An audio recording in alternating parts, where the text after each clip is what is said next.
Hello बच्चों, कैसे हैं आप सब लोग। स्वागत है आपका अपने लर्निंग फार्मेसी चैनल पे। बच्चों, जैसे कि आपको पता होगा, हमने अपने चैनल पे पूरा रेलवे फार्मासिस्ट एग्जामिनेशन जो इस साल आपका नोटिफिकेशन निकला है और उसकी एग्ज़ाम डेट बहुत ही जल्दी रिलीज़ होने वाली है। तो उस एग्जामिनेशन में किस तरह के क्वेश्चंस आएंगे उनको हम प्रिपेयर करवा रहे हैं अपनी इस तरह की सीरीज़ में। और मैं गारंटी देती हूँ, अगर सारी क्वेश्चंस आपने अच्छे से ध्यान से सुने हैं, बहुत ज़्यादा बेनिफिट होने वाला है आपको अपने आने वाले रेलवे एग्जामिनेशन में। वीडियो स्टार्ट करने से पहले बच्चों, मेरा नाम स्तुति है। मैं एक रजिस्टर्ड फार्मासिस्ट हूँ और करंटली यूएसए में सेटल्ड हूँ और यहीं से आपके लिए सारा कंटेंट बनाती हूँ। तो चलिए शुरू करते हैं अपना आज का सेशन। फर्स्ट क्वेश्चन हम देखेंगे अपनी आज की इस वीडियो का। पूछ रहे हैं आपसे, the pH of pharmaceutical buffer system is calculated by. तो किस इक्वेशन के थ्रू किसी भी फार्मास्यूटिकल बफर के पीएच को कैलकुलेट किया जाता है, ये आपसे पूछा जा रहा है बच्चों। डिफरेंट ऑप्शंस आप देख रहे हैं, इसी तरह के डिफरेंट ऑप्शंस आपको अपने एग्जाम में भी दिए जाएंगे, तो जिसमें से आपको करेक्ट ऑप्शन को चूज करना होगा। तो आंसर इसका ऑप्शन ए, हेंडरसन-हेसलबैच इक्वेशन। इस इक्वेशन के बारे में बच्चों आपने बहुत बार पढ़ा होगा, चाहे आप डिप्लोमा में हैं चाहे आप बैचलर्स में हैं। ये इक्वेशन जो है, इसका नाम हर जगह लिया जाता है क्योंकि ये बहुत ही फेमस है। देखिए, अगर हम इसकी इक्वेशन की बात करें किस तरह से इसको लिखा जाता है, तो pH is equal to pKa plus log 10 base upon acid, जहाँ पर pH क्या होता है, देखिए नेगेटिव लॉगरिदम होता है हाइड्रोजन आयन की कंसंट्रेशन का। इनकी सबके बारे में बता रहे हैं कि ये क्या क्या चीज़ें होती हैं। इस पे भी आपसे क्वेश्चन पूछा जा सकता है, तो हर चीज़ को बच्चों आपको ध्यान से सुनना है जो भी बताया जा रहा है। pKa क्या होता है, देखिए एसिड डिसोल्यूशन कांस्टेंट होता है एक वीक एसिड का। बेस जो आप यहाँ पर देख रहे हैं वो क्या होती है, कंसंट्रेशन होती है कॉन्जुगेट बेस की, जो कि एक सॉल्ट फॉर्म होता है वीक एसिड का। तो ये आपको याद रखना है।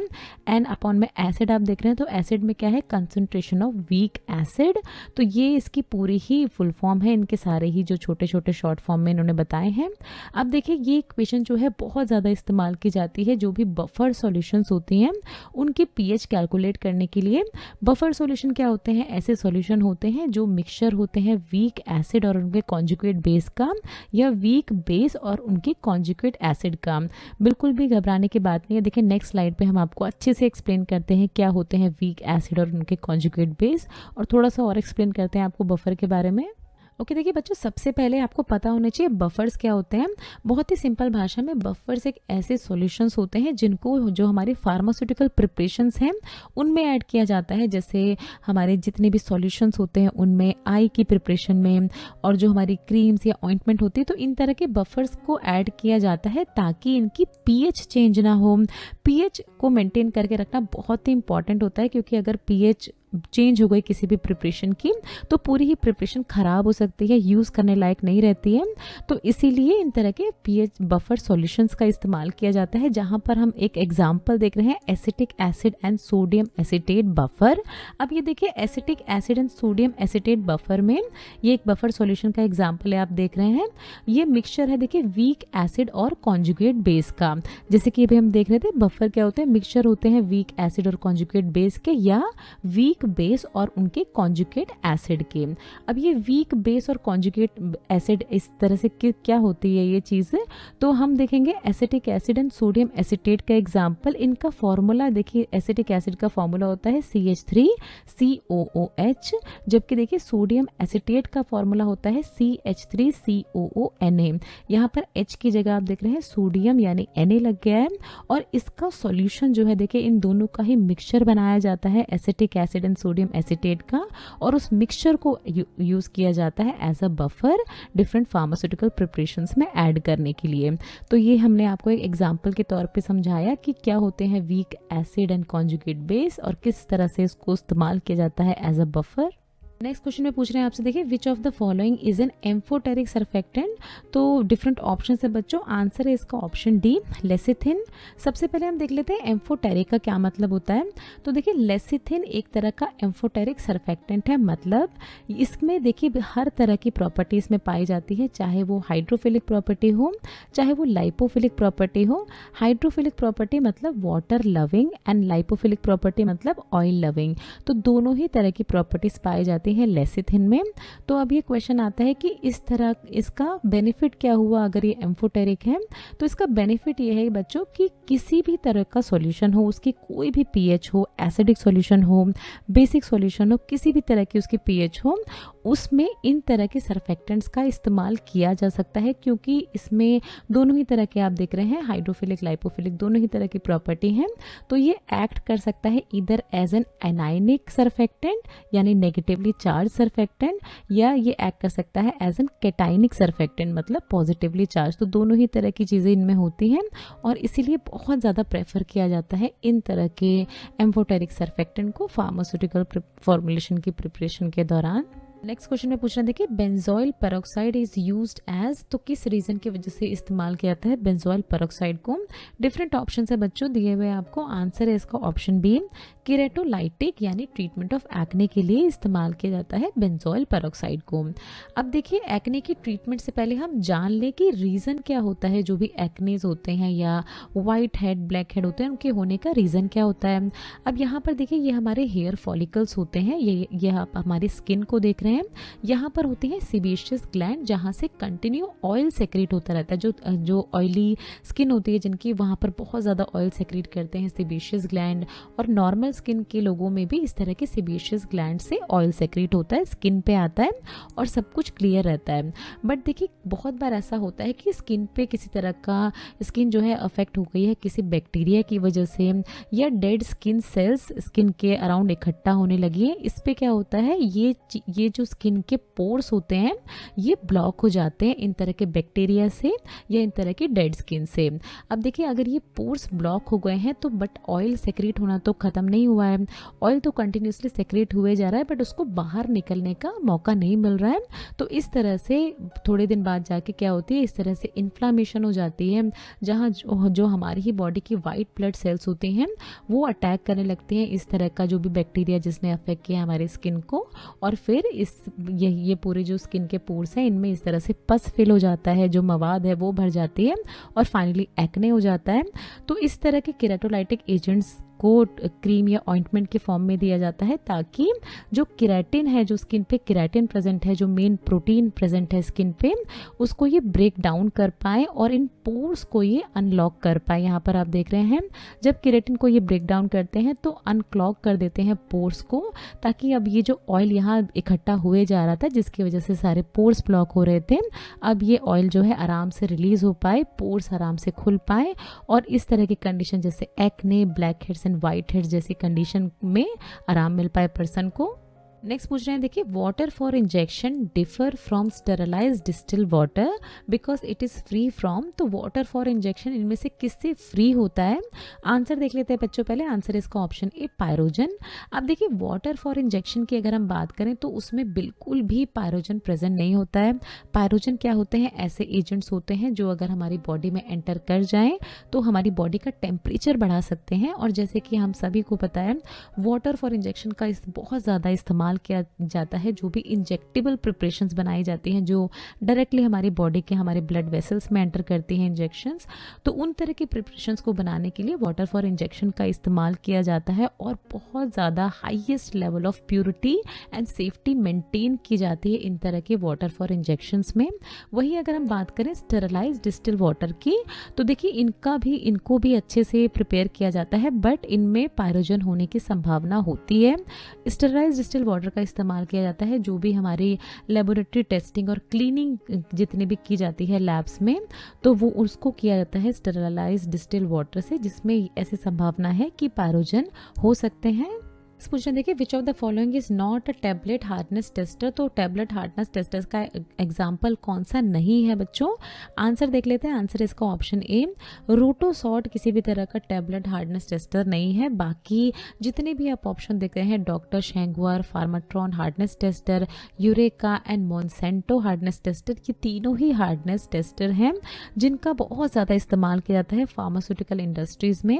टैबलेट्स, कैप्सूल और जो दूसरी डोसेज फॉर्म होती है उनकी हार्डनेस को टेस्ट करने के लिए अभी ये देखिए बहुत ही इंपॉर्टेंट क्वालिटी कंट्रोल का एक मेज़र होता है जिसकी मदद से पता लगाया जाता है कि टैबलेट जो है उसमें प्रॉपर स्ट्रेंथ है या नहीं।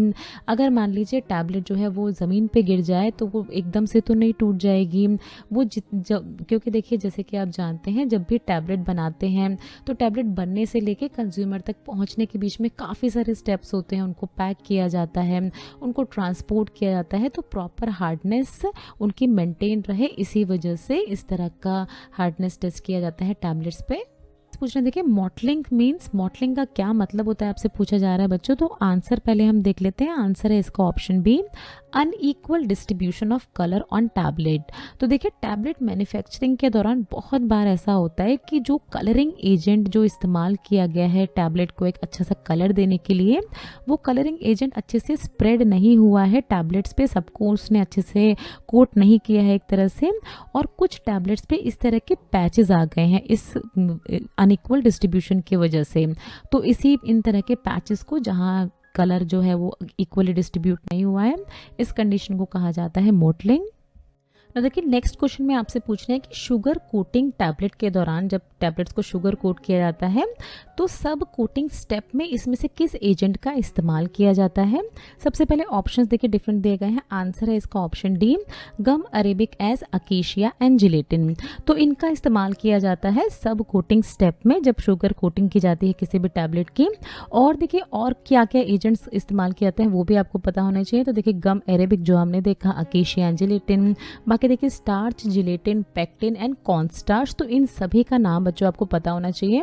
सब कोटिंग क्यों की जाती है अगर हम इसकी बात करें तो देखिए यहाँ पर एक शुगर सिरप डाला जा रहा है टैबलेट्स पे, जो कि इस तरह के राउंड एक तरह का वेसल होता है उसमें डाली जाती है। उसके ऊपर से ये डस्टिंग पाउडर यहाँ पर आपको दिखा रहे हैं। तो यही है देखिए सब कोटिंग एजेंट, जहाँ पर ये सब कोटिंग स्टेप जहाँ सब कोटिंग एजेंट डाला जाता है। इसका पर्पस ये होता है कि एक तरह की थिन लेयर बन जाए इस शुगर सिरप की, इस टैबलेट के अराउंड किसी भी तरह की का क्लॉगिंग जैसी चीज़ ना हो, जैसे हमने अभी देखा था अनइवन डिस्ट्रीब्यूशन ना हो इस शुगर की सिरप का टैबलेट्स पे। तो ये इसका पर्पस होता है। इम्प्रूव एडहेशन, यानी ये शुगर सिरप जो स्प्रे की जा रही है वो आराम से जाके चिपक जाए इस टैबलेट पे और बहुत ज़्यादा स्टिकीनेस ना हो या बहुत ज़्यादा अलग अलग ना रहे सिरप। एंड एनहांस अपीयरेंस, तो टैबलेट को खूबसूरत बनाने के लिए, अच्छी दिखने के लिए, इन सारी स्टेप्स को अचीव करने के लिए इस तरह के सब कोटिंग एजेंट्स को ऐड किया जाता है इस सब कोटिंग स्टेप में, जहाँ पर हमने डिफरेंट एग्जाम्पल्स देखे किन किन एजेंट्स को ऐड किया जाता है। नेक्स्ट पूछ रहे हैं आपसे देखिए ड्रू पॉइंट टेस्ट इज। तो बेसिकली आपसे पूछ रहे हैं कि ड्रू पॉइंट टेस्ट इनमें से क्यों किया जाता है।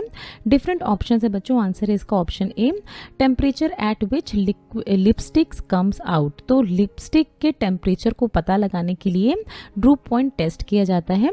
तो देखिए बहुत ही आसान सी भाषा में आपको समझाएं, जब लिपस्टिक्स को बनाया जाता है तो उसको बनाने से लेके फाइनल कंज्यूमर तक पहुँचने के बीच में बहुत सारी अलग अलग प्रोसेस होती हैं, जैसे उसकी पैकिंग करनी होती है, उसको ट्रांसपोर्ट करना होता है, और वेदर जैसे कि हमें पता है काफ़ी बार बहुत ही एक्सट्रीम वेदर होता है जहाँ पर ये लिपस्टिक्स को भेजा जा रहा होता है बहुत साउथ के वेदर में।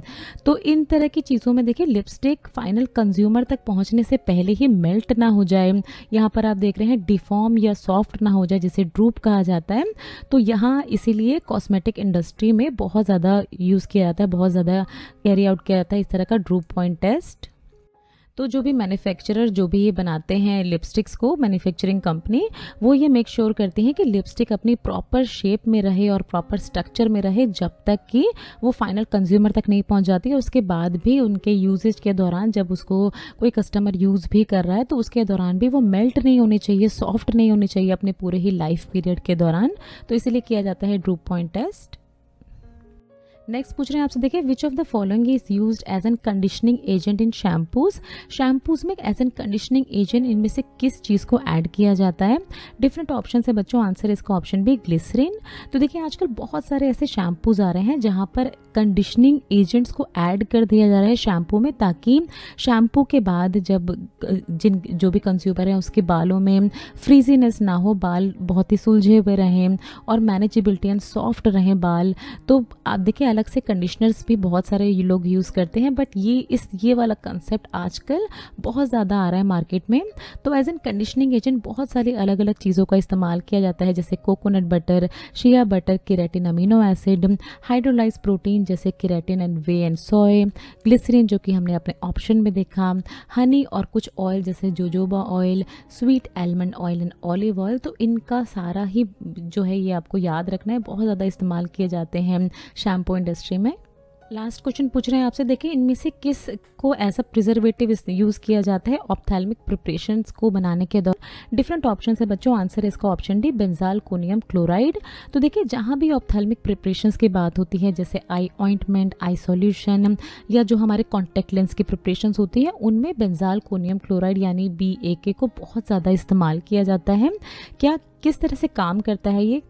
तो देखिए कोई भी अगर प्रिपरेशन होती है फार्मास्यूटिकल प्रिपरेशन, उनमें क्या है माइक्रोबियल ग्रोथ होने के बहुत ज़्यादा चांस होते हैं, और अगर किसी तरह की माइक्रोबियल ग्रोथ हो गई है तो वो प्रिपरेशन किसी काम की नहीं रहती है।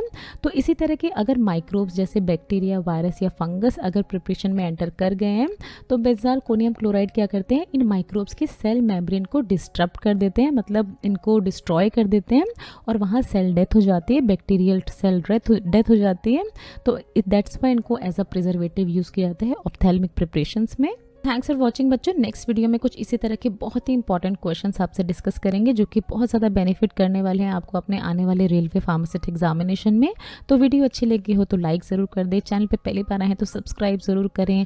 कोई भी आपके मन में सवाल या सुझाव है तो नीचे दिए गए कमेंट सेक्शन में आप हमें दे सकते हैं। तो चलिए मिलते हैं आपसे अगली वीडियो में, तब तक आप लोग अपना ध्यान रखें। ये कुछ हमारे रिलेटेड वीडियोस के लिंक है जिन पे क्लिक करके आप इनको देख सकते हैं। दोस्तों लर्निंग फार्मेसी पे आने के लिए और ये वीडियो देखने के लिए आपका बहुत बहुत शुक्रिया। मिलते हैं अगले वीडियो में।